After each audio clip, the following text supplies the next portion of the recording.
আসসালামু আলাইকুম। সুপ্রিয় শিক্ষার্থীরা, তোমরা সবাই ভালো আছো তো? আমি আজ তোমাদের সামনে হাজির হয়েছি আমাদের সপ্তম ক্লাস, অর্থাৎ গতদিন আমরা জৈব যৌগের সমানতা সম্পর্কে আলোচনা করছিলাম। আমরা জ্যামিতিক সমানতায় গিয়ে শেষ করেছিলাম এবং আলোক সমানতা আমাদের বাকি ছিল, ওইটা আমরা আজকে শুরু করব।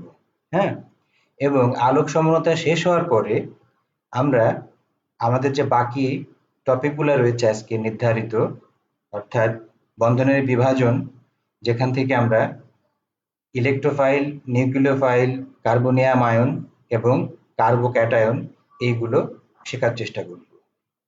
ওকে, তাহলে আমরা আর দেরি না করে শুরু করে দিই আমাদের আজকের ক্লাস। আমরা শুরু করব আলোক সমানুতা দিয়ে। হ্যাঁ,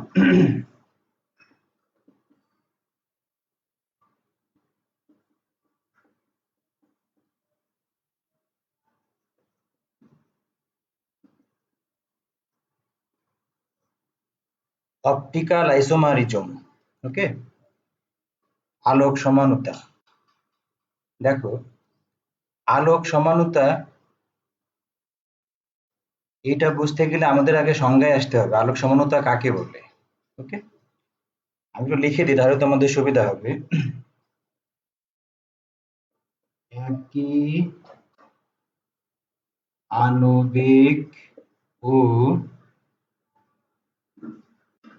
গাঠনিক সংকেত বিশিষ্ট কোনো আলোক সক্রিয় যৌগের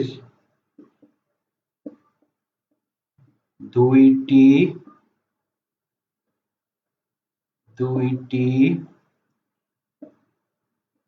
কনফিগারেশন স্ট্রাকচার, যার প্রত্যেকটি পরস্পরের দর্পণ প্রতিবিম্ব এবং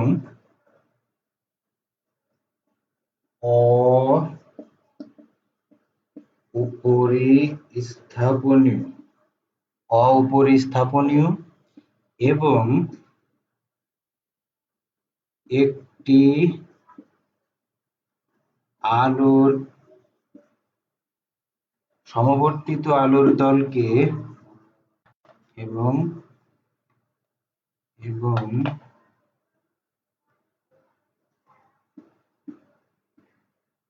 তল সমবর্তিত আলোকে ডান দিকে ও বাম দিকে ঘোরাতে সক্ষম হয়, হ্যাঁ, তাদেরকে পরস্পরের আলোক সমানুক বলে, আর প্রক্রিয়াকে আলোক সমানুতা বলে। ওকে, এই হচ্ছে আমাদের কমপ্লিট ডেফিনিশন, অর্থাৎ আলোক সমানুতার সম্পূর্ণ সংজ্ঞা হচ্ছে এটা। ওকে, দেখো, এইটা এখন বুঝতে গেলে এখানে অনেকগুলো বিষয় জড়িত আছে, একটু ভালো করে খেয়াল করো।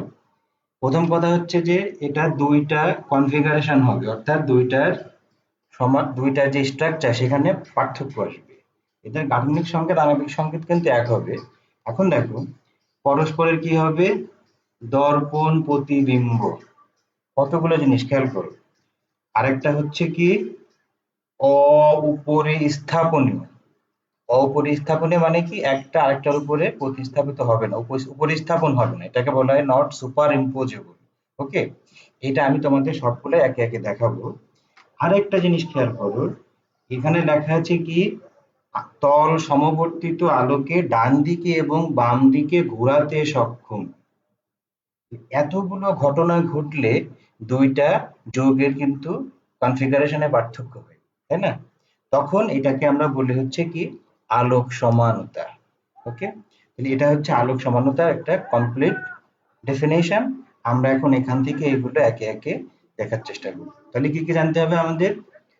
দর্পণ প্রতিবিম্ব কি জানতে হবে, ও আরেকটা জিনিস হচ্ছে আলোক সক্রিয়। দেখো এই পয়েন্টগুলো আমরা এখন একে একে জানার চেষ্টা করব, তাহলেই কিন্তু আমাদের আলোক সমানতাটা খুব সহজে শেখা হয়ে যাবে। ওকে, তাহলে আমি এইগুলো আবার তোমাকে ছোট ছোট করে লিখে দিই, সবাই খেয়াল করো। আমি এখন এটা মুছে দিচ্ছি। তাহলে আমাদের কতগুলা জিনিস জানতে হবে একটু লিখে নিই আমি। এক হচ্ছে কি, আলোক সক্রিয় হতে হবে, শর্ত ছিল কি, আলোক সক্রিয় হতে হবে। ২ নাম্বার হচ্ছে কি, পরস্পরের দর্পণ প্রতিবিম্ব হতে হবে, রাইট? দর্পণ প্রতিবিম্ব। ৩ নাম্বার হচ্ছে কি, অপরিস্থাপনীয়, রাইট? ওকে, এই জিনিসগুলো আমাদের আগে শেখা দরকার। এইগুলো আমরা একটু বোঝার চেষ্টা করি। আলোক সক্রিয় যৌগ কি, কোন যৌগ বললে আলোক সক্রিয় হবে, এবং তারা কিভাবে দর্পণ প্রতিবিম্ব সৃষ্টি করে। প্রতিবিম্ব তো সবাই জানো, তাই না? আয়নার সামনে যখন আমি দাঁড়াই তখন ওই পাশে আমাকেই দেখা যায়, ওই পাশেরটাকে আমরা বলি হচ্ছে কি, প্রতিবিম্ব।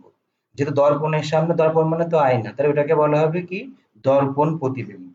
মিরর ইমেজ, ইংরেজি হচ্ছে কি, মিরর ইমেজ। এটা হচ্ছে মিরর ইমেজ, এটা নট সুপার ইম্পোজেবল, আর এটি হচ্ছে কি, অপটিক্যালি অ্যাক্টিভ। Optically active. তাহলে আমরা প্রথমে আলোক সক্রিয় যৌগটা চেনার চেষ্টা করবো, রাইট? কারা আলোক সক্রিয় যৌগ? দেখো, তাহলে আলোক সক্রিয় যৌগ হচ্ছে কি, দেখো এই যৌগগুলা কি করবে, তল সমবর্তিত আলোর তলকে ডান দিকে বা বাম দিকে ঘোরাবে। এখন কথা হচ্ছে, নর্মালি যে আমরা আলোগুলা দেখি, আলোর এই যে যদি চিত্র আঁকি আমরা, এটা স্ক্যাটার্ড থাকে, মানে প্রত্যেকটা পারপেন্ডিকুলার প্লেনের সাথে, তাই না?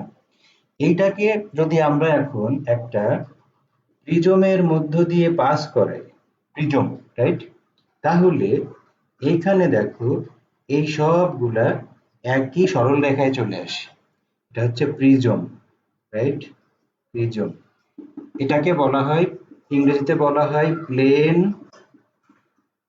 পোলারাইজড লাইট, যার বাংলা হচ্ছে তল সমবর্তিত আলো, রাইট? মনোক্রোমেটিক লাইটকে আমরা কি করতে পারি, এভাবে প্রিজমের মধ্য দিয়ে পাস করাইয়ে প্লেন পোলারাইজড লাইটে কনভার্ট করতে পারি। এবার দেখো, কিছু কিছু যৌগ আছে যারা কি করতে পারে, এই তল সমবর্তিত আলোকে হয় ঘড়ি কাঁটার ডান দিকে ঘোরাতে পারে অথবা বাম দিকে ঘোরাইতে পারে, রাইট? যে যৌগ, দেখো যে যৌগ, এটাকে আমরা প্রাথমিক অবস্থা ধরি যে এটা আমাদের এই অবস্থায় আছে, রাইট? যদি কোনো যৌগ এটাকে ডান দিকে ঘুরায় এইভাবে, দেখো একটা অ্যাঙ্গেলে ঘুরিয়েছে, তাই না? তাহলে এটা ঘড়ি কাঁটার ডান দিকে। ওকে, এটাকে আমরা বলি হচ্ছে কি, ডান ঘূর্ণি। এটাকে আমরা বলি হচ্ছে ডান ঘূর্ণি, যার ইংরেজি হচ্ছে ডেক্সট্রো রোটেটরি। ওকে, এটাকে বলা হবে কি, ডেক্সট্রো রোটেটরি। অর্থাৎ যে যৌগ আলোর তলকে, আলোর তল মানে তল সমবর্তিত আলোকে ঘড়ি কাঁটার ডান দিকে ঘোরাতে সক্ষম, তাদেরকে আমরা বলি হচ্ছে ডান ঘূর্ণি যৌগ। ওকে, আর যারা, দেখো এবার খেয়াল করো, এইটা ছিল আমাদের প্রাথমিক অবস্থা। এখন কোন যৌগ যদি এইটাকে বাম দিকে ঘুরায় ফেলে, এটা একটা অ্যাঙ্গেল হবে, এটা একটা অ্যাঙ্গেল, এটাও একটা অ্যাঙ্গেল। ওকে, তাহলে সেটাকে আমরা বলি হচ্ছে কি, বাম ঘূর্ণি যৌগ। বইতে তোমরা ডায়নাবর্ত বা বামাবর্ত যৌগ হিসাবে পাবো আর কি, রাইট? এটাকে বলা হয় ইংরেজিতে হচ্ছে কি, লেভো রোটেটরি। ওকে, লেভোরোটেটরি। একটা হচ্ছে ডান ঘূর্ণি আর একটা হচ্ছে বাম ঘূর্ণি। তাহলে এই যে যে যৌগগুলা আলোর তলকে ডান দিকে বা বাম দিকে ঘোরাতে সক্ষম তাদেরকে আমরা কি বলবো? আলোক সক্রিয় যৌগ। ওকে, এখন প্রশ্ন হচ্ছে কারা এই যৌগ, কারা এই ঘটনাগুলা ঘটায়, তাই না? এটা আমরা এখন বোঝার চেষ্টা করবো, রাইট? লেভোরোটেটরি। ওকে, বামাবর্ত বা বাম ঘূর্ণি যৌগ। এখন খেয়াল করো, এটা বুঝতে গেলে আমাদের একটা এক্সাম্পল নিয়ে আসতে হবে, রাইট? এক্সাম্পলটা হচ্ছে কি, খেয়াল করো,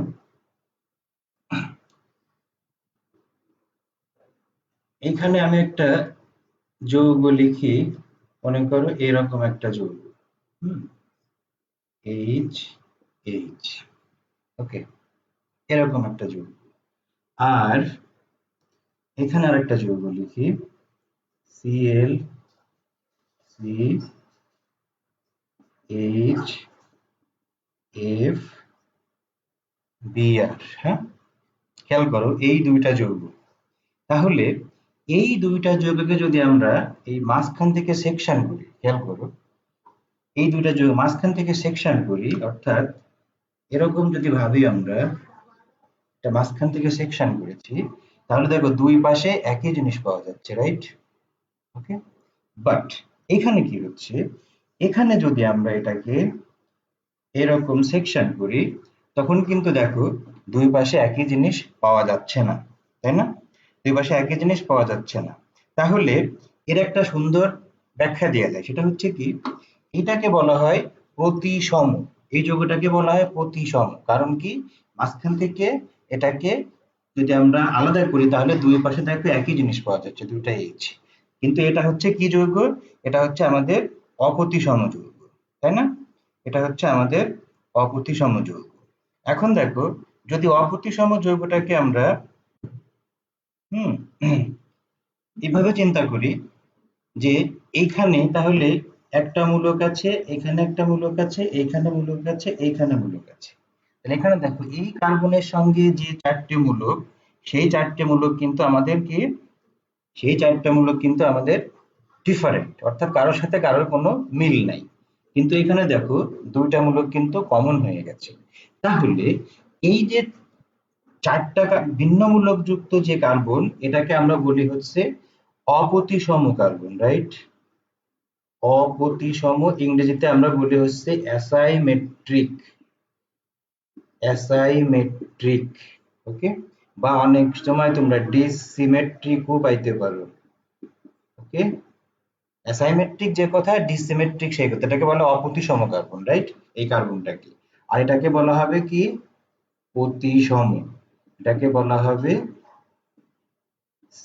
সিমেট্রিক্যাল, রাইট? তাহলে একটা হচ্ছে সিমেট্রিক্যাল কার্বন আর একটা হচ্ছে কি ডিসিমেট্রিক্যাল বা অ্যাসাইমেট্রিক্যাল কার্বন।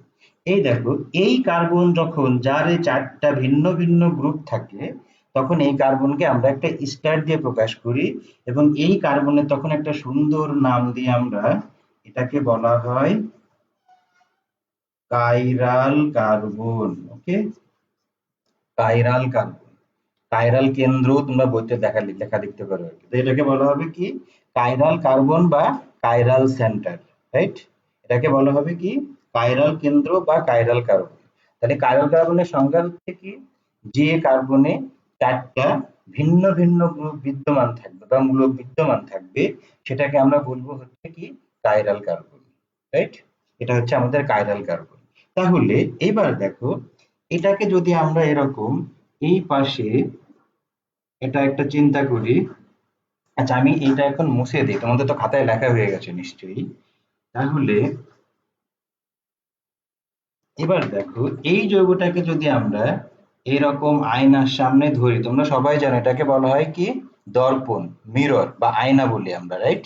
তাহলে এর এই পাশে কিন্তু দেখো এইরকমই প্রতিবিম্ব পাওয়া যাবে, রাইট? তাহলে এটাকে আমরা বলি হচ্ছে কি দর্পণ প্রতিবিম্ব।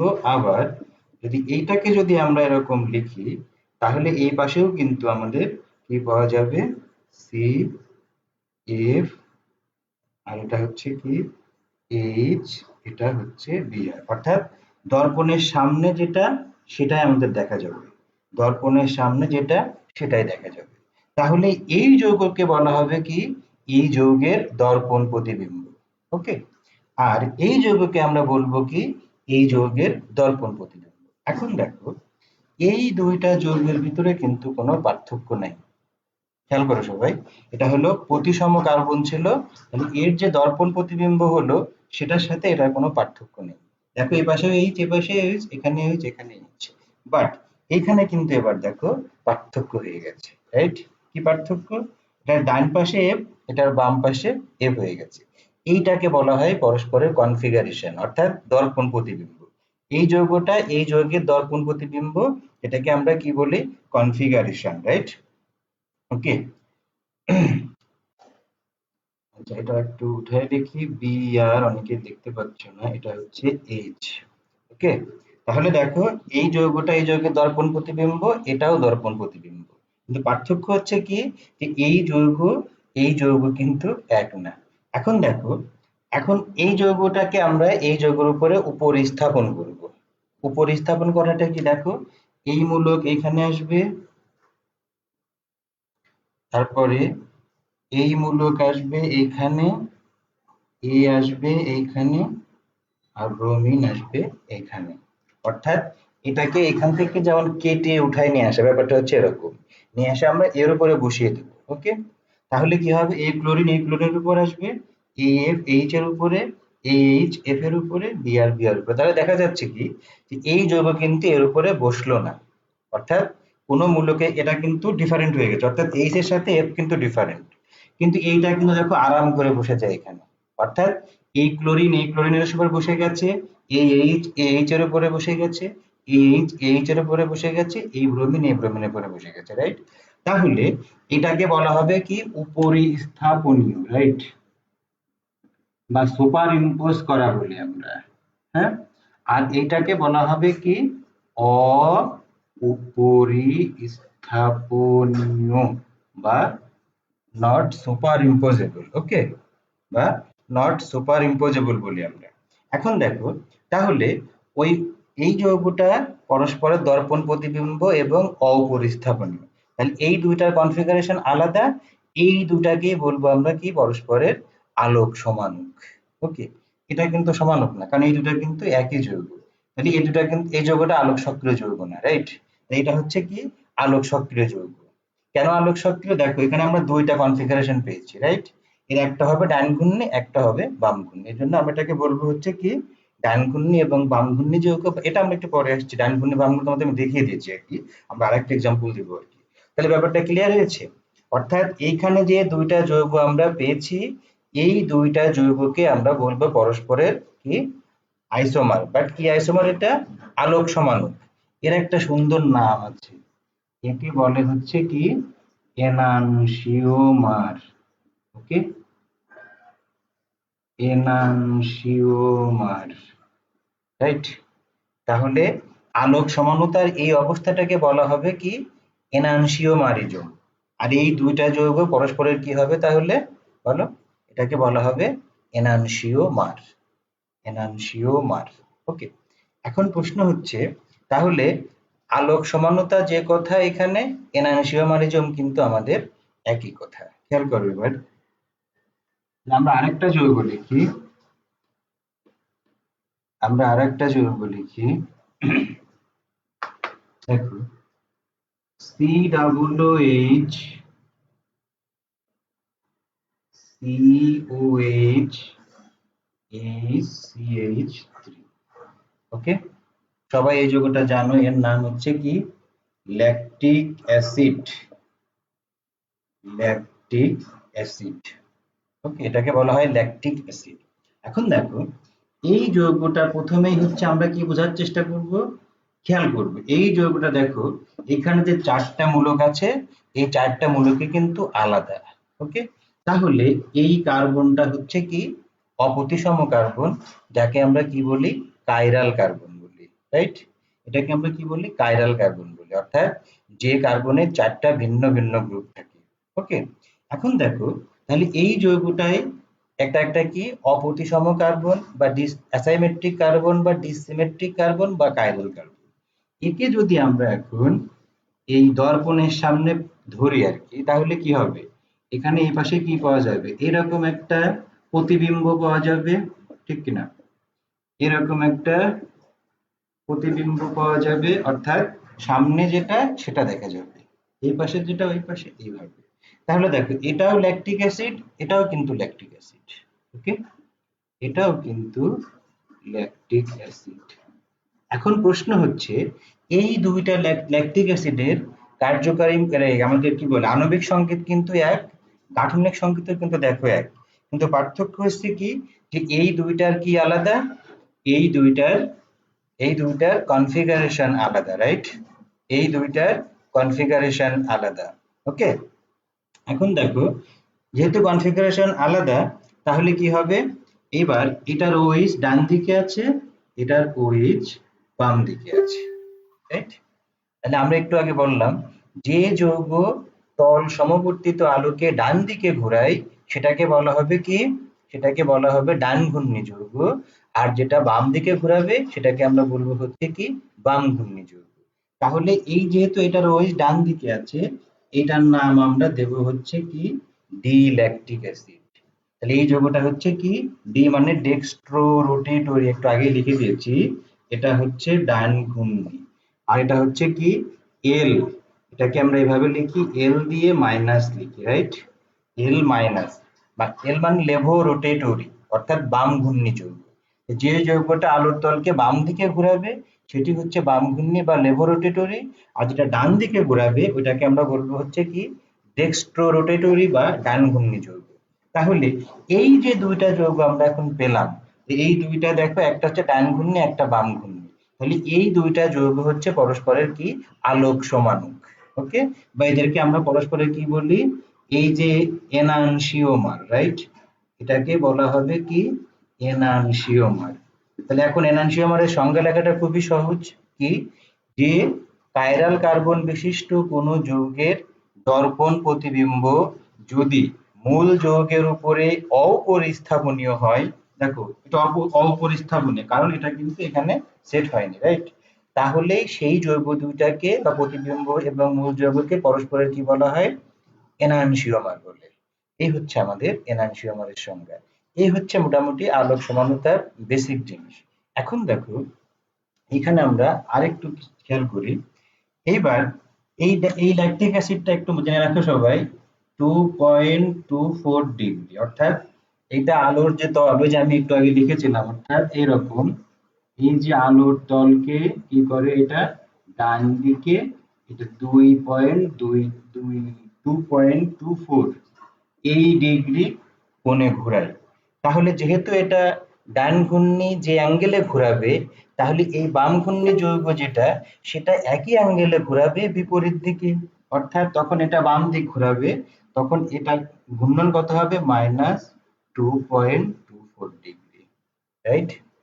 তাহলে এটা হচ্ছে কি, যে কোনো যৌগের আলোক সক্রিয় কোনো যৌগের ডান ঘূর্ণি যৌগ যে অ্যাঙ্গেলে তাকে ঘোরাবে, বাম ঘূর্ণি যৌগ ঠিক তার একই অ্যাঙ্গেলে ঘোরাবে কিন্তু বিপরীত দিকে ঘোরাবে, এজন্য এটা প্লাস, এটা হচ্ছে মাইনাস, ওকে। আশা করি সবাই বুঝতে পেরেছো। এখন দেখো একটা মনে মনে চিন্তা করো, এখন যদি আমি সম আণবিক মিশ্রণ নিই, এটারও সমান এটারও সমান, সমপরিমাণও বলতে পারো আর কি, মিশ্রণ নিয়ে যদি আমরা এখন ওইটাকে আলোর তলে ধরি, তাহলে এইটা কত কত অ্যাঙ্গেলে ঘুরবে বলতে পারবা কেউ, কত অ্যাঙ্গেলে ঘুরবে, অর্থাৎ ডান ঘূর্ণি এদিক ঘোরার চেষ্টা করবে, আর বাম ঘূর্ণি যৌগ সেও কি একই অ্যাঙ্গেলে এদিক ঘোরার চেষ্টা করবে, তার রেজাল্ট কি হবে, আলটিমেটলি ও যেখানে ছিল সেখানেই থাকবে। অর্থাৎ এই যে মিশ্রণ, অর্থাৎ এই সম আণবিক মিশ্রণ, সম আণবিক, অনেকে সমমোলার লেখে আর কি, সমাণবিক মিশ্রণ পরস্পরের ঘূর্ণনকে কি করে, প্রশমিত করে, অর্থাৎ এটা এনানসিওমারের সংজ্ঞা হচ্ছে কি, এনানসিওমারের ডান ঘূর্ণি এবং বাম ঘূর্ণি দুইটি যৌগ যাদের সম আণবিক মিশ্রণ কি করবে, পরস্পরের ঘূর্ণনকে প্রশমিত করবে। তাহলে এই যে মিশ্রণটা অর্থাৎ কোনো দিকে আর ঘোরাতে পারবে না, তখন ওই মিশ্রণের একটা সুন্দর নাম দিব আমরা, ওটাকে বলা হয় রেসিমিক মিশ্রণ। সবাই লিখে নাও, এটাকে বলা হয় রেসিমিক মিশ্রণ। ওকে, এটাকে বলা হয় রেসিমিক। আচ্ছা, আমি উপরে আবার লিখে দিই, তাহলে যৌগটার নাম হবে কি, মিশ্রণটার নাম হবে রেসিমিক মিশ্রণ, বা এটাকে সংক্ষেপে আমরা ডিএল মিক্সচার বলি। অর্থাৎ ডান ঘূর্ণি যেদিকে ঘুরিয়েছিল যে অ্যাঙ্গেলে, বাম ঘূর্ণিও একই অ্যাঙ্গেলে কিন্তু বিপরীত দিকে ঘুরিয়েছিল। এই জন্য সম আণবিক যে মিশ্রণ, এদেরকে পরস্পরের রেসিমিক মিক্সচার বলি আমরা, রাইট? এটাকে বলা হবে রেসিমিক মিক্সচার। ওকে, বা রেসিমিক মিশ্রণ বলবো আমরা। এখন দেখো, তাহলে রেসিমিক মিশ্রণটা হচ্ছে কি, তাহলে এটা এখন কি হয়ে গেল, অপটিক্যালি ইনঅ্যাক্টিভ হয়ে গেল। এটা এখন কি হয়ে গেল, আলোক নিষ্ক্রিয় হয়ে গেল। তাহলে এটা হচ্ছে আলোক নিষ্ক্রিয়, রাইট? তাহলে এটা হচ্ছে optically inactive, right? Optically racemic মিশ্রণটা হচ্ছে কি আলোক নিষ্ক্রিয়। এটা আমরা একটা যৌগ শিখলাম, রেসিমিক মিশ্রণ। ওকে, এবার দেখো, পাশাপাশি আমরা আরেকটা যৌগ শিখে নিই, সেটা হচ্ছে মেসোযৌগ। মেসোযৌগ,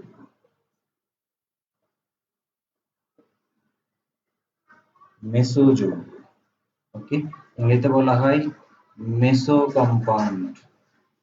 ওকে, মেসো কম্পাউন্ড, এই জিনিসটা কি সবাই খেয়াল করো। মেসোযৌগ হচ্ছে কি একাধিক কাইরাল কার্বন যুক্ত যৌগ হবে। আগে শুনে নাও আর কি, তাহলে একাধিক কাইরাল কার্বন যুক্ত যৌগ। তাহলে আমি একটু লিখি এখানে, COOH, COH, AS, COH, AS, COOH। ওকে, দেখো এটাকে বলা হয় কি, এটা হলো টার্টারিক অ্যাসিডের সঙ্গে, তোমরা সবাই জানো তেঁতুলে থাকে টার্টারিক অ্যাসিড। অর্থাৎ এটা হচ্ছে হলো two three two three dihydroxyl 1,4 butane dioic acid. Okay, এটা হচ্ছে টার্টারিক অ্যাসিড। এটা লেখো টার্টারিক অ্যাসিড। ওকে, এটা হচ্ছে টার্টারিক অ্যাসিড। হ্যাঁ, টার্টারিক অ্যাসিড। এখন দেখো, এই যৌগটায় কাইরাল সেন্টার কয়টা, দুইটা।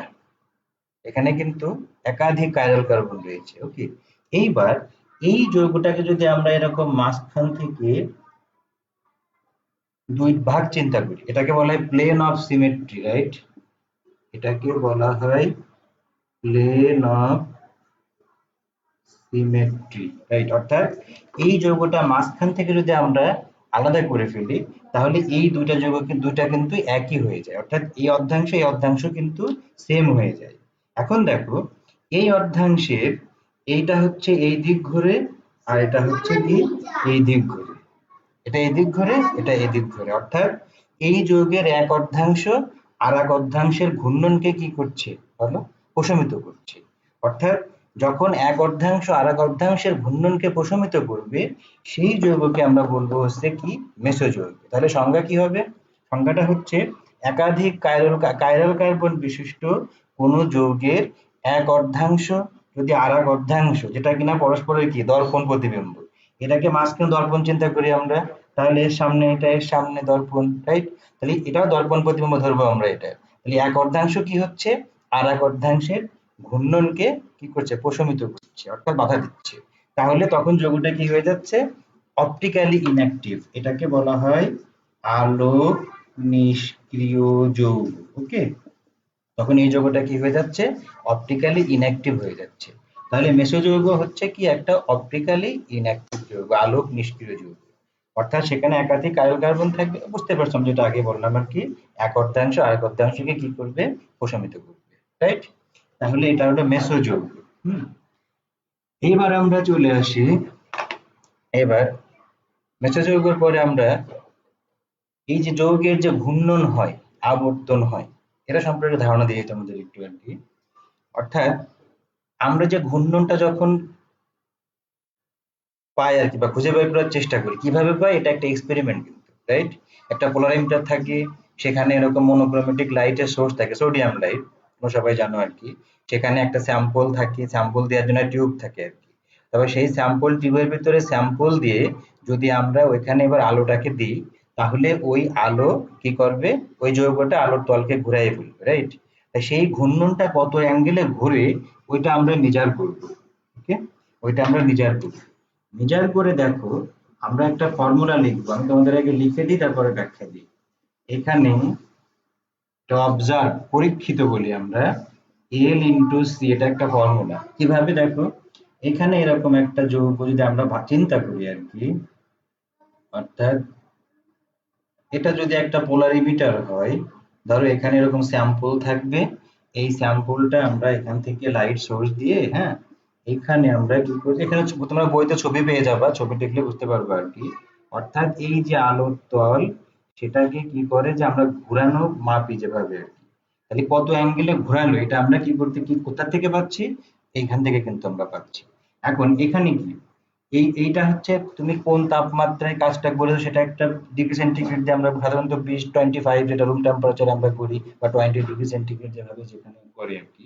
আর ডিটা হচ্ছে কি, ডিটা হচ্ছে মনোক্রোমেটিক সোর্সের light, sodium light, sodium light, অর্থাৎ সোডিয়াম, সোডিয়াম লাইট, যার ওয়েভলেন্থ হচ্ছে কত? 589.6 ন্যানোমিটার। সবাই জানো আর কি। এই ওয়েভলেন্থের সোডিয়াম লাইট আমরা এখানে দিব। দিলে কি হবে, এবং এইখানে যে স্যাম্পলটা থাকবে, এই স্যাম্পলের যে লেন্থ, যে টিউব লেন্থ, ওই এলটাকে আমরা বলবো হচ্ছে কি তার দৈর্ঘ্য। এটাকে আমরা, এটা এটা হচ্ছে হলো স্যাম্পলের দৈর্ঘ্য, আমরা নমুনার দৈর্ঘ্য লিখি আর কি, নমুনার দৈর্ঘ্য। এটা কিসে প্রকাশ করা হয়? ডেসিমিটার, ডেসিমিটারে প্রকাশ করা হয়। ওকে। আর সি হচ্ছে কি, সি হচ্ছে নমুনার ঘনমাত্রা, যেটা আমরা কিভাবে লিখি? গ্রাম পার মিলিলিটার, গ্রাম পার মিলিলিটার। ওকে। তাহলে এইখান থেকে আমরা এই ফর্মুলা যদি আমরা বসিয়ে দিই, তাহলে এখানে কিন্তু আমরা, এটাকে বলা হয় আপেক্ষিক আবর্তন, একটু লিখে নিতে পারো আর কি, বা স্পেসিফিক রোটেশন বলি আমরা, রাইট? আর আর এটা হচ্ছে কি, এটা হচ্ছে পরীক্ষিত, পরীক্ষিত আবর্তন, যেটা আমরা পেলাম আর কি। তারপরে এই ফর্মুলা এখানে বসিয়ে দিয়ে দেখে একটা মান পাওয়া যাবে। যদি আমরা সুগার নিয়ে কাজ করি, সুগার, সুগার নিয়ে কাজ করি, তা দেখা যাবে কি, এখানে প্রায়, এটা যদি 20 ডিগ্রি সেন্টিগ্রেড, অর্থাৎ 20 ডিগ্রি, হ্যাঁ, সেন্টিগ্রেড তাপমাত্রায়, তাহলে সুগারের আবর্তন কত? আবর্তন প্লাস 66.2, বা কাছাকাছি এরকম হবে, 66.2 ডিগ্রি। তাহলে এইভাবে আমরা আপেক্ষিক আবর্তনও কিন্তু ক্যালকুলেশন করে বের করতে পারি। ঠিক আছে। এবার আমাদের সামনে প্রশ্ন হলো, সবাই খেয়াল করছো নিশ্চয়ই, এটা বুঝতে পেরেছো? ওকে, আবর্তনও সবাই বুঝতে পেরেছো, তাই না? এবার দেখো, এবার দেখো, সবাই লিখে নিয়েছো নিশ্চয়ই? ওকে, ওকে। এবার দেখো, আমরা যদি আলোক সমানুতার একদম মোটামুটি যা ছিল সবই তোমাদের আমি শিখিয়ে দিয়েছি। আরেকটা জিনিস শিখে রাখতে পারো, ডায়াস্টেরিওমার। এটা কি? ডায়াস্টেরিওমার ইংরেজি হচ্ছে ডায়াস্টেরিওমার। খেয়াল করো, এই জিনিসটা খুব মজার। আমি সংখ্যাটা পরে দিয়ে আগে একটা এক্সাম্পল লিখতে, তাহলে তোমাদের সুবিধা হবে। হ্যাঁ, CH3, হ্যাঁ, BrCl, এটাও কিন্তু কাইরাল কার্বন, এটাও কাইরাল কার্বন, রাইট? দেখো, এই দুইটাকে যদি এটাকে যদি আমরা এখন দর্পণের সামনে ধরি, তাহলে কি পাওয়া যাবে? CH3, BrCl8, সরি, এখানে Br, এখানে H, এখানে H, এখানে Cl, এখানে CH3, এটা হচ্ছে এক সেট যৌগ, রাইট? আবার দেখো এখানে এটা দাও নিচে 1 নম্বর, এটা দাও 2 নম্বর। আমি আরেক সেট যৌগ এখানে লিখি, CH3C, এখানে দাও H, এখানে Br, Cl, সরি, এখানে দাও CH3, এখানে Cl, এখানে H। এবার এটাকে যদি আমরা এখানে দর্পণ প্রতিবিম্ব আঁকি, খেয়াল করে সবাই, তাহলে কি পাওয়া যাবে? CH3, এখানে H, এই পাশে Br, এখানে Cl, এখানে H, এখানে CH3, সরি, এটা হচ্ছে Cl, এটা হচ্ছে H। খেয়াল করো, এটা দাও 3 নাম্বার, এটা দাও 4 নাম্বার। সবাই এঁকেছো নিশ্চয়ই? এখন সবাই খেয়াল করো, এই চারটা যৌগেরই কিন্তু আণবিক সংকেত এক, আণবিক সংকেত এক। আরো মজার বিষয় হচ্ছে দেখো, এই যৌগ কিন্তু এই যৌগের দর্পণ প্রতিবিম্ব, রাইট?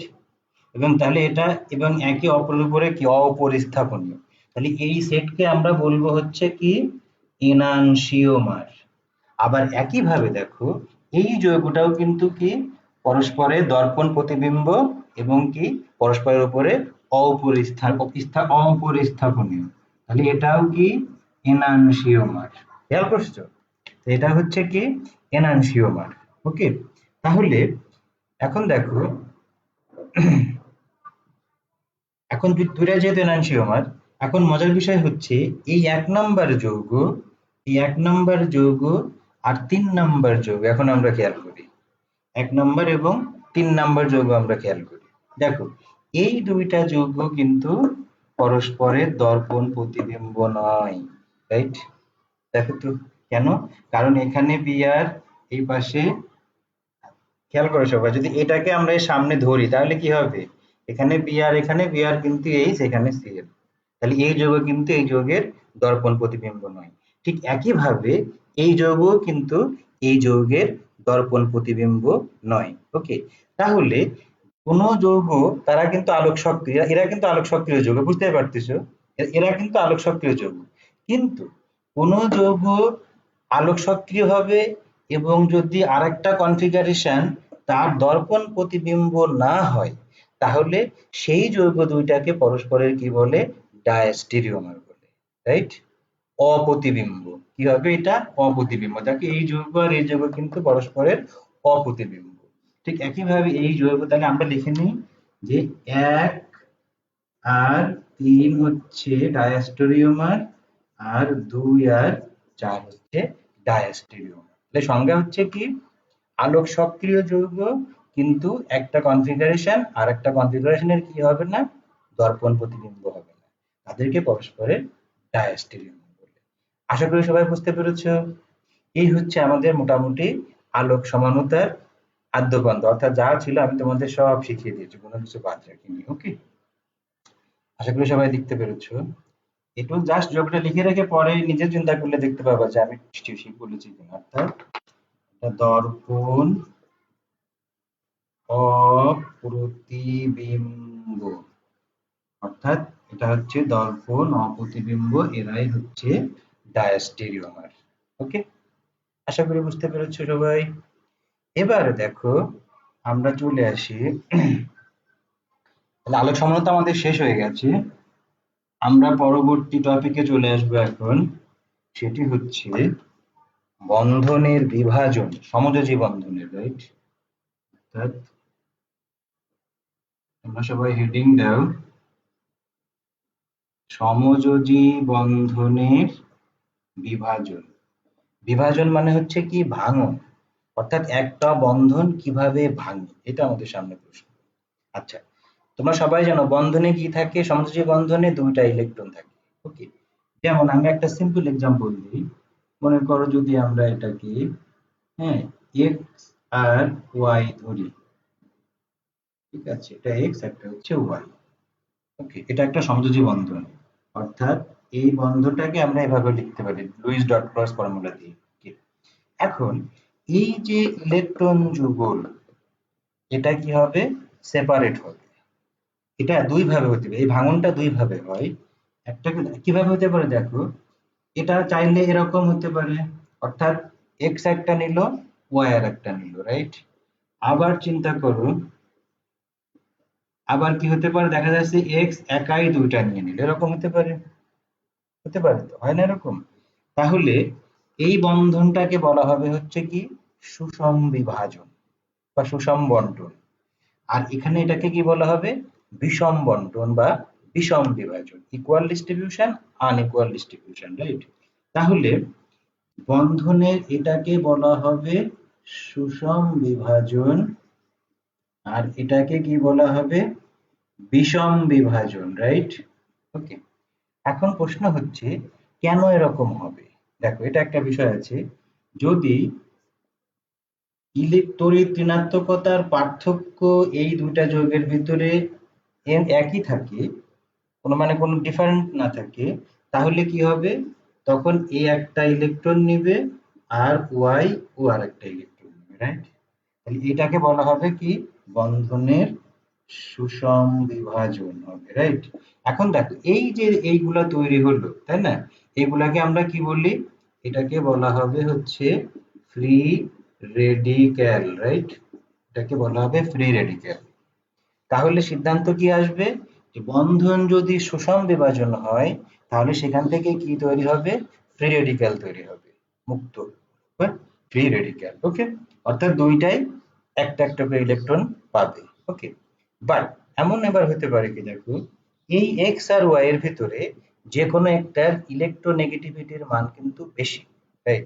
তোমরা সবাই জানো, ফার্স্টে তোমরা শিখেছো আর কি, যদি কোনো যৌগের কোনো একটা মৌলের ইলেকট্রোনেগেটিভিটির পরিমাণ বেশি থাকে, তাহলে সে কি করবে? বন্ধন ইলেকট্রনকে নিজের দিকে নিয়ে নেবে। এটাকে বলা হবে কি তড়িৎ ঋণাত্মকতা, তোমরা সবাই জানো আর কি। তাহলে ইলেকট্রোনেগেটিভিটি যার যত বেশি হবে, তাহলে ইলেকট্রন তার দিকে ঝুঁকে পড়বে। তখন কি হবে দেখো, তাহলে এই বন্ধনটা তখন কিভাবে লিখবো আমরা? মনে করো X is more electronegative than Y, তখন কি হবে? এটা এইরকম হয়ে যাবে। এখন মজার বিষয় হচ্ছে, দেখো, যার কাছে ইলেকট্রন বেশি যাবে, এখন আমরা সবাই জানি তাকে আমরা মাইনাস দিয়ে লিখি। আর যার এখানে ইলেকট্রন ঘাটতি থাকবে, সেটাকে আমরা কি প্লাস দিয়ে লিখি। তাহলে এটাকে বলা হবে কি আয়ন, আয়ন। তাহলে আমরা বলতে পারি কি, যদি বন্ধনের বিষম বিভাজন হয়, অর্থাৎ যদি বন্ধনের বিষম বিভাজন হয়, তাহলে সেখান থেকে কি পাওয়া যায়? আয়ন পাওয়া যায়। ওকে, এটাকে কি পাওয়া যাবে? তাহলে আয়ন পাওয়া যাবে। তাহলে প্রথম ক্ষেত্রে কি হবে? বন্ধনের সুষম বিভাজন হলে কি পাওয়া যাবে? Free radical. আর বিষম বিভাজন হলে কি পাওয়া যাবে? আয়ন পাওয়া যাবে। এখান থেকে আমরা এবার কিসের ধারণা পাবো? কার্বনিয়াম আয়ন এবং কার্বান আয়ন। ওকে, একটু লিখে দিই তাহলে তোমাদের সুবিধা হবে। দেখো, এইবার লেখো সবাই, কার্বনিয়াম আয়ন বা আমরা কি বলি? কার্বো ক্যাটায়ন। এর সংজ্ঞা হচ্ছে কি একক ধনাত্মক চার্জযুক্ত কার্বনের আয়নকে কি বলা হয়? কার্বনিয়াম আয়ন বলা হবে, রাইট? একক ধনাত্মক চার্জযুক্ত কার্বনের আয়নকে আমরা কি বলবো? Carbonium ion. অর্থাৎ কার্বনের মাথার উপরে একটা প্লাস থাকবে। প্রশ্ন হচ্ছে এটা কিভাবে তৈরি হবে, এটা আমাদের সামনে প্রশ্ন। দেখো, মনে করো কার্বনের এখানে একটা মূলক আছে জেড, যে কোনো একটা মূলক হতে পারে সেটা। এখন এই জেড যদি কার্বনের চেয়ে, অর্থাৎ জেড কার্বনের তুলনায় অধিক তড়িৎ ঋণাত্মক হয়, রাইট? তাহলে কি হবে? এই ইলেকট্রন যুগগুলো ওর দিকে নিয়ে নেবে, কারণ ইলেকট্রোনেগেটিভিটি যার বেশি, ইলেকট্রন কিন্তু সেই নিয়ে নেবে, তার দিকেই যাবে। তখন কি হবে? আগেরটার মতো চিন্তা করো, তাহলে এখানে কার্বনের এখানে ইলেকট্রনের ঘাটতি হয়ে যাবে, তাহলে এখানে আমরা প্লাস দিব, আর ওই জেড কে আমরা এইভাবে মাইনাস দিয়ে লিখবো, রাইট? তাহলে এখন দেখো এই যে বিভাজনটা হয়েছে এটা কিন্তু কি বন্ধনের বিষম বিভাজনের কারণে হয়েছে। ওকে, তাহলে কার্বনিয়াম আয়ন তৈরি হওয়ার প্রথম শর্ত হচ্ছে কি সেখানে বন্ধনের বিষম বিভাজন হবে এবং কার্বনের সাথে অ্যাটাচড যে মৌল থাকবে তার ইলেকট্রোনেগেটিভিটি অবশ্যই কি হবে কার্বনের চেয়ে বেশি হবে। তাহলে এর নামই হচ্ছে কি, এর নামই হচ্ছে কার্বনিয়াম আয়ন বা কার্বোক্যাটায়ন। ওকে, এটাকে বলা হবে কার্বনিয়াম আয়ন বা কার্বোক্যাটায়ন। এদের আবার সক্রিয়তা বা স্থিতিশীলতা আছে তোমরা সবাই জানো কম বেশি, বা এটা হচ্ছে এরকম। হ্যাঁ, অর্থাৎ এই কার্বোক্যাটায়নের সাথে আর কে বলা হয় অ্যালকাইল গ্রুপ, যেমন CH3 ইলেকট্রন ডোনেটিং গ্রুপ, আমি তোমাদের শেখাবো পরে আর কি। অর্থাৎ ইলেকট্রন দানকারী গ্রুপ যত বেশি থাকবে সেই কার্বনের সক্রিয়তা তত বেশি হবে এবং তার স্থিতিশীলতা তত বেশি হবে। এটাতে তো অনেক কিছু ঘটনা থাকে, যেমন তোমরা জানো ইন্ডাকটিভ ইফেক্ট থাকে, তারপরে হচ্ছে আমাদের হাইপার কনজুগেটিভ ইফেক্ট থাকে, এগুলো আরো ডিটেল তোমরা জানবে হয়তো পরে, ঠিক আছে? তাহলে এটা হলো সক্রিয়তা বা স্থিতিশীলতার উপরে আমরা লিখতে পারি আর কি। হ্যাঁ, ওকে, এই আরেকটা দিয়ে দাও আর কি CH3+। এই হচ্ছে আমাদের কার্বনিয়াম আয়ন বা কার্বোক্যাটায়ন। আশা করি সবাই লিখতে পেরেছো। এবার চলে আসি আমরা কার্বানায়ন। ওকে, কার্বানায়ন কার্বনের অ্যানায়ন। তাই সংজ্ঞা আমার কি হবে, একক ঋণাত্মক চার্জযুক্ত কার্বনের আয়ন, তাকে আমরা কি বলবো, কার্বানায়ন। অর্থাৎ একক ঋণাত্মক চার্জযুক্ত কার্বনের আয়নকে আমরা কি বলবো, কার্বানায়ন বলবো। এখন দেখো এই ক্ষেত্রে এবার উল্টাটা হবে, আগেরটাই কি ছিল, জেড কার্বনের চেয়ে মোর ইলেকট্রোনেগেটিভ ছিল, এখন কি হবে কার্বনে তার থেকে বেশি ইলেকট্রোনেগেটিভ হবে। অর্থাৎ এর সাথে যে অ্যাটাচড মৌলটা থাকবে তার থেকে কার্বন কি হবে বেশি ইলেকট্রোনেগেটিভ হবে। সেই ক্ষেত্রে এখানে কি হবে দেখো, ঠিক এটা উল্টে যাবে, রাইট? অর্থাৎ এইখানে তখন কি হবে মাইনাস আর এখানে প্লাস। ওকে, এখানে শর্ত হচ্ছে কি কার্বন এখন জেড এর তুলনায়, কার্বন জেড এর তুলনায় অধিক তড়িৎ ঋণাত্মক। তাহলে নাম এখন আমরা কি দেব, এটাকে আমরা বলবো হচ্ছে কার্বানায়ন।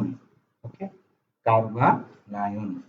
এখানেও ঠিক সক্রিয়তা আমরা যদি লিখি বা স্থিতিশীলতা লিখি তাহলে উল্টাটা হবে, অর্থাৎ কার্বানায়ন এটাই হবে আমাদের বেশি স্থিতিশীল, তারপরে হচ্ছে CH2R, হ্যাঁ, এটা তার থেকে কম CHR2, এটা তার থেকে কম, আর হচ্ছে CR3। ওকে, এটা হচ্ছে তার থেকে কম। ওকে, বন্ড বন্ড ওকে, তাহলে এই হচ্ছে আমাদের কার্বানায়ন। ওকে, এখন দেখো প্রশ্ন হলো কার্বানায়ন এবং কার্বোক্যাটায়ন এই দুইটাই কিন্তু কিভাবে সৃষ্টি হয়েছে, এই দুইটাই সৃষ্টি হয়েছে কিভাবে বন্ধনের বিষম বিভাজন দ্বারা। ওকে, এবার চলে আসি আমরা ইলেকট্রোফাইল এবং নিউক্লিওফাইল, এটা দিয়ে আমরা আজকে শেষ করে দেবো, রাইট? দেখো ইলেকট্রোফাইল, ইলেকট্রোফাইল, ওকে, ইলেকট্রোফাইল বাংলা হচ্ছে কি ইলেকট্রনাকর্ষী বিকারক। তোমরা বইতে পাবা ইলেকট্রন আকর্ষী বিকারক। এটা হচ্ছে ইলেকট্রন লাভিং, ইলেকট্রন লাভিং বা ইলেকট্রন সিকিং বলি, অর্থাৎ যারা ইলেকট্রনের প্রতি দুর্বল থাকে, বুঝতে পেরেছো? অর্থাৎ নিজেদের কি থাকবে, ইলেকট্রন ঘাটতি থাকবে, সহজেই কি করবে ওরা ইলেকট্রনকে পেলে নিজে নিয়ে আসবে। সংজ্ঞাটা হলে কি হবে, যে সকল বিকারকের ইলেকট্রনের প্রতি আকর্ষণ থাকে এবং বিক্রিয়ায় ইলেকট্রন গ্রহণ করে তাদেরকে কি বলে ইলেকট্রোফাইল বা ইলেকট্রন আকর্ষী বিকারক বলে। ওকে, এখন দেখো ইলেকট্রোফাইল হচ্ছে কয় ধরনের? দুই ধরনের, তাহলে তোমরা আরো বুঝতে পারবা। এটা হচ্ছে দুই ধরনের, একটা হচ্ছে কি ধনাত্মক ইলেকট্রোফাইল আর একটা হচ্ছে প্রশম ইলেকট্রোফাইল। ধনাত্মক ইলেকট্রোফাইলকে আমরা এরকম দিয়ে মাথার উপরে প্লাস দিয়ে প্রকাশ করি, আর প্রশমকে শুধুমাত্র আমরা এরকম দিয়ে প্রকাশ করি। ওকে, আশা করি বুঝতে পেরেছো। ধনাত্মক ইলেকট্রোফাইল হচ্ছে কোনগুলো হবে? ধনাত্মক ইলেকট্রোফাইল হচ্ছে যাদের কি থাকবে, যাদের ইলেকট্রনের ঘাটতি থাকবে এবং যেটা সহজেই চেনা যায়, মাথার উপরে প্লাস থাকে। ওকে, তাদেরকে আমরা ধনাত্মক ইলেকট্রোফাইল বলি। যেমন ব্রোমোনিয়াম আয়ন, নাইট্রোনিয়াম আয়ন, আমরা তো এটাও লিখতে পারি, পারি না? Methyl carbonium ion. Okay, methyl carbonium ion, এটাকে আমরা কি বলি? Methyl carbonium ion. আরেক নাম হচ্ছে কি কার্বোক্যাটায়ন। এই সবগুলা মাথার উপরে কিন্তু কি আছে? প্লাস আছে। দেখো, এরা সবাই হচ্ছে ধনাত্মক ইলেকট্রোফাইল। আর প্রশম ইলেকট্রোফাইল কোনগুলো হবে? অর্থাৎ যাদের ইলেকট্রনের ঘাটতি থাকবে কিন্তু প্লাস দেখে চেনা যাবে না। তোমরা ফার্স্টে সবাই শিখেছো বন্ধনের, এই যে আমরা পড়ছিলাম আর কি সমযোজী বন্ধনে ব্যতিক্রম নিয়ম। সেখানে দুইটা জিনিস ছিল, একটা হচ্ছে কি, একটাকে বলা হয় হচ্ছে বন্ধনের আরে কি বলে আহ, অষ্টক নিয়মের ব্যতিক্রম, যেটা বলেছিলাম আমরা। একটা হলো অষ্টক সংকোচন, একটা হচ্ছে অষ্টক প্রসারণ। অর্থাৎ যে জৈবগুলা মানে সেন্টার অ্যাটম অর্থাৎ কেন্দ্রীয় পরমাণুর ইলেকট্রন অষ্টক পূর্ণ না করেই গঠিত হয়, সেগুলোকে বলা হয় হচ্ছে কি, আমরা সবাই তোমাদের বলেছিলাম ওই সময় অষ্টক ও সংকোচনের মাধ্যমে গঠিত যৌগ, ওদেরকে বলা হবে হচ্ছে প্রশম্য ইলেকট্রোফাইল। যেমন FeCl3, অ্যালুমিনিয়াম ক্লোরাইড, হ্যাঁ, ইত্যাদি। আরো এক্সাম্পল আছে, তোমরা এগুলো দেখে নিলে বুঝতে পারবে আর কি। তাহলে এই হচ্ছে আমাদের ইলেকট্রন আকর্ষী বিকারক বা ইলেকট্রোফাইল। আশা করি সবাই বুঝতে পেরেছো। এই বইতে আরো এক্সাম্পল আছে, তোমরা সবাই দেখে নেবা। ওকে, এবার চলে আসি আমরা নিউক্লিওফাইল। এবার চলে আসি আমরা নিউক্লিওফাইল। নিউক্লিওফাইলের বাংলা হচ্ছে কি কেন্দ্রাকর্ষী বিকারক। যে সকল বিকারকের তাহলে কি থাকবে? পরমাণুর কেন্দ্রের প্রতি আকর্ষণ থাকবে, রাইট? পরমাণুর কেন্দ্রের প্রতি আকর্ষণ থাকে, এ কথার অর্থ হচ্ছে কি কেন্দ্রে তো ইলেকট্রন থাকে না, সবাই জানো। তাহলে এদের এদের কি থাকবে? নিজের ইলেকট্রন বেশি থাকবে, সে কি করবে? কেন্দ্রকে খুঁজবে, অর্থাৎ যেখানে ইলেকট্রনের ঘাটতি আছে তাহলে সেখানে সে ইলেকট্রন দিতে পারবে। এবং তারা কি করবে? ইলেকট্রন বিক্রিয়া ইলেকট্রন প্রদান করে, রাইট? তারা কি করে? বিক্রিয়া ইলেকট্রন প্রদান করে। ওকে, তাহলে এইগুলাকে বলা হবে নিউক্লিওফাইল বা নিউক্লিয়াস লাভিং। ওকে, এখন দেখো এখানেও কিন্তু দুই রকম হয়, ধনাত্মক এবং প্রশম। ওকে, ধনাত্মক নিউক্লিওফাইলকে আমরা ধনাত্মক না, সরি, এটা হচ্ছে ঋণাত্মক। ঋণাত্মক ইলেকট্রোফাইল আর একটা হবে প্রশম ইলেকট্রোফাইল। ঋণাত্মক ইলেকট্রোফাইলকে আমরা এইরকম দিয়ে লিখি, NU, দুইটা ইলেকট্রন উপর একটা মাইনাস দিয়ে লিখি। আর প্রশমকে আমরা কিভাবে লিখি? এইভাবে লিখি। ওকে, এখন দেখো ঋণাত্মক নিউক্লিওফাইল তাহলে কারা হবে? যাতে মাথার উপরে মাইনাস থাকে, কত কিছুই তো আছে মাইনাস, ক্লোরিন, তারপরে OH, তাই না? এগুলো সব হচ্ছে কি ঋণাত্মক। আর প্রশম কোনগুলো হবে? পানি, জানো তো এখানে দুইটা ইলেকট্রন থাকে, অ্যামোনিয়া, হ্যাঁ, এইরকম ইত্যাদি। আরো তোমরা পাবা, বই খুঁজলেই পাবা আর কি, আমি জাস্ট একটা এক্সাম্পল দিয়ে দিলাম আর কি। তাহলে এই হচ্ছে আমাদের নিউক্লিওফাইল। আমরা আগে শিখলাম কি ইলেকট্রোফাইল, এখন শিখলাম হচ্ছে নিউক্লিওফাইল। তাহলে মোটামুটি আমাদের, এবং আমরা জানলাম নিউক্লিওফাইল দু ধরনের, ঋণাত্মক আর একটা হচ্ছে প্রশম। এখানে এখানে মাইনাস দিয়ে প্রকাশ করা হবে এবং এখানে এটা শুধু NO দিয়ে প্রকাশ করা হবে। ওকে, তাহলে আজকে আমাদের যেগুলো পড়ানোর কথা ছিল মোটামুটি ডিউ টাইম আমি তোমাদের শেষ করে ফেলেছি। তাহলে আমরা কি কি পড়েছি আজকে? তোমরা একটু সবাই একটু রিক্যাপ করি। আলোক সমানুতাতে আমরা যেগুলো পড়েছিলাম খেয়াল করো। এখানে কি কি ছিল আমাদের? আলোক সক্রিয় যৌগ ছিল, তারপর ডান ঘূর্ণি বাম ঘূর্ণি যৌগ তোমাদের পড়িয়েছি, এনানসিওমার পড়িয়েছি, দর্পণ প্রতিবিম্ব পড়িয়েছি, মেসোযৌগ পড়িয়েছি, এনানসিওমার পড়িয়েছি, আপেক্ষিক আবর্তন পড়িয়েছি, তারপরে তোমাদের ডায়াস্টোরোমিয়ার পড়িয়েছি, তারপরে রেসিমিক মিশ্রণ পড়িয়েছি। ওকে, এই যে সংজ্ঞাগুলো আমি তোমাদের শিখিয়েছি এক্সাম্পল দিয়ে, এই সবগুলোই তোমরা বলতে পারবে। আমি যেগুলো দিয়েছি এগুলো একটু যদি ভালো করে দেখো, মিলায় না, তাহলে খুব ইজিলি পেরে যাবে। এবং পরবর্তীতে আমরা আজকে কি শিখেছি? বন্ধনের বিভাজন। সেখান থেকে আমরা কি কি পেয়েছি? সেখান থেকে আমরা পেলাম কার্বনিয়াম আয়ন চিনেছি, কার্বোক্যাটায়ন আরেক নাম, আরেকটা হচ্ছে কার্বানায়ন, সেটাও আমরা চিনেছি, রাইট? এবং ফাইনালি আমরা ইলেকট্রোফাইল এবং নিউক্লিওফাইল সম্পর্কে ধারণা পেয়েছি। তো আজকে এই পর্যন্তই। আমি তোমাদের পরবর্তী ক্লাস সম্পর্কে আবার জানিয়ে দিব, নোটিশ দিব। তোমরা আশা করি সবাই সেখানে থাকবে, আমার সাথে অ্যাটেন্ড করবা। তো আজকে এই পর্যন্তই থাকবে। সবাই ভালো থাকো, নিরাপদ থাকো এবং সবাই সাবধানে থাকো, ঘরে থাকো। আল্লাহ হাফেজ।